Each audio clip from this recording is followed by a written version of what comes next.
Mike, you've been taking us on a journey, an Earth Day journey from grease to gold, and we're kind of at the gold point now, explaining what happens to all this recycled grease. That's right. So this is grease from all the restaurants and the sports bars. I mean, anyone basically with a deep fryer. EcoDyne, a local company, comes in and pick it up. And now in the processing facility, where we left off was basically we filtered it. We've got the clean oil, and we've got this stuff, which is kind of the sludgy oil, which does not look very appetizing right now. I'm going to put that down, and I'm going to bring in Azhar Hussain, one of the founders of EcoDyne, and you're going to explain. We've got these two products: the clean stuff, which looks just like this, and then the kind of the sludgy stuff. Clean stuff, what happens to the clean stuff? What does it get turned into? So there are a variety of things that we can turn the clean oil into. Number one, traditionally it's always been used for animal feed, so it gets blended into the product. Secondly, and more recently, is biodiesel. Okay, and actually we have some biodiesel right here. So this is what it looks like. Exactly, and it is a 1-to-1 ratio from the used cooking oil that you get into biodiesel that gets produced.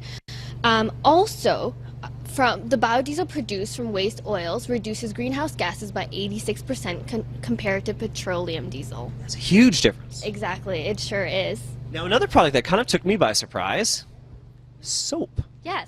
So soap is not locally made, however, it is exported, and used cooking oil can be used to make soaps, as well as other cosmetic products such as makeup. Now, something I grew up with in a rural area, there's a lot of dust on the roads. Yes. You were saying that it also can be used to suppress dust on those gravel roads as well? Exactly. So there's actually an article in Saskatchewan, April 2013, and they use used cooking oil to suppress the dust. And you can see after some time, the roads are clean and the dust is no longer flying up. Now, what about the sludgy stuff, the stuff that looks really gross? This also has a use as well. It sure does. So this is known as brown grease or trap grease. It can be used for biodiesel. It is more of a more advanced equipment. It's more work. Exactly. So it is more limited. It can also be used in wastewater systems as an anaerobic digestive. And finally, it can also be used as a fertilization in almond and mushroom farms. Yes. Wow, so lots of different uses. What percentage of the oil in the very end actually does go to the waste, to garbage? Only about 5%. 5%? Yes, and that does include the chunks. So a lot of the material that isn't turned into gravy, we get here.